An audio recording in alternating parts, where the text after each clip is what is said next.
This is Uncle Don, and he's got a huge problem.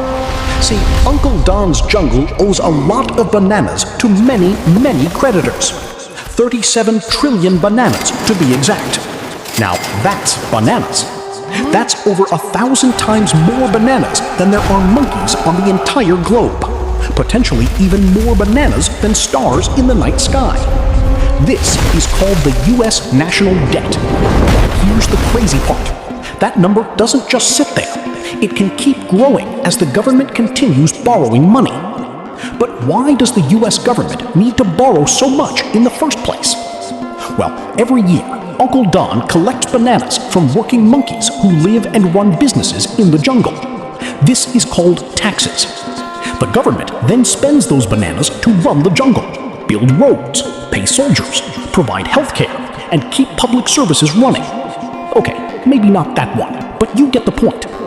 Taxes are meant to be used by the government to build, repair, and improve infrastructure and public services. But here's the problem. Uncle Don always spends more bananas than he collects. And he's not alone. Every administration does it, year after year. When this happens, the jungle runs something called a deficit.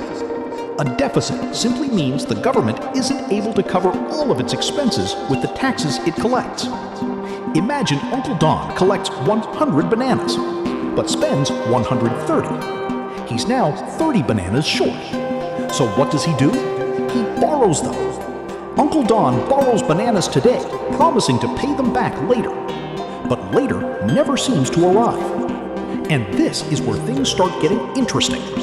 Because borrowing money isn't necessarily a bad thing. A government can borrow to build roads, hospitals, schools, bridges, or other projects that can benefit the economy. The problem starts when borrowing becomes a regular solution for covering spending. The debt gets bigger. And when the debt gets bigger, the government also has to pay interest. So now Uncle Don isn't just dealing with the bananas he originally borrowed. He's also paying extra bananas to the people who lent them.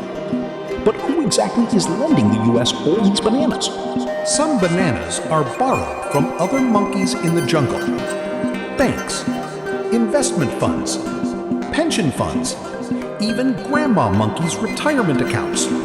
These investors buy something called Treasury bonds. They're basically IOUs from Uncle Don that say, "Lend me your bananas now. I'll pay you back later with interest." But that's not all. A big chunk of the debt is also held by foreign investors and foreign governments. Countries around the world can buy U.S. Treasury securities because they are generally considered a relatively safe and liquid place to hold money. For example, China has historically been one of the major foreign holders of U.S. Treasury securities. So when Uncle Don borrows, it's not always from shady monkeys in trench coats.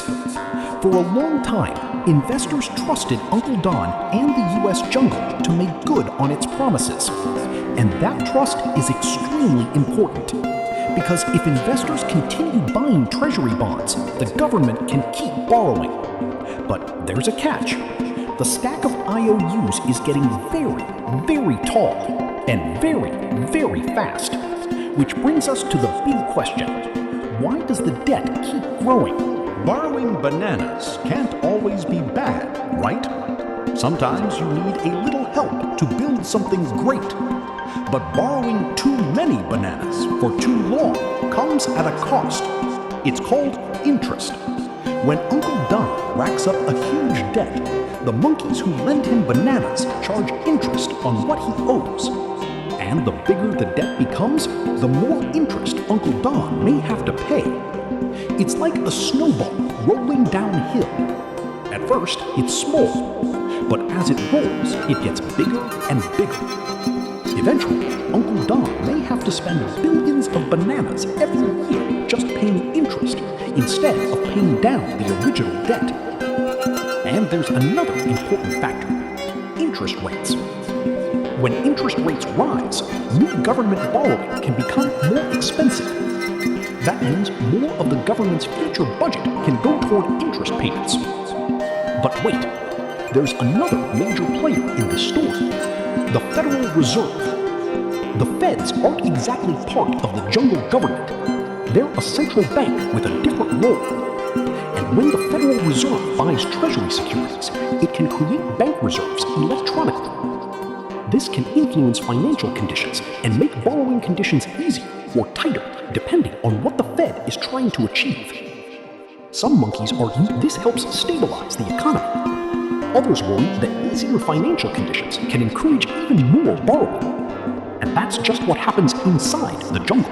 Now, imagine international lenders start demanding higher returns, or they start losing confidence in Uncle Don's promises.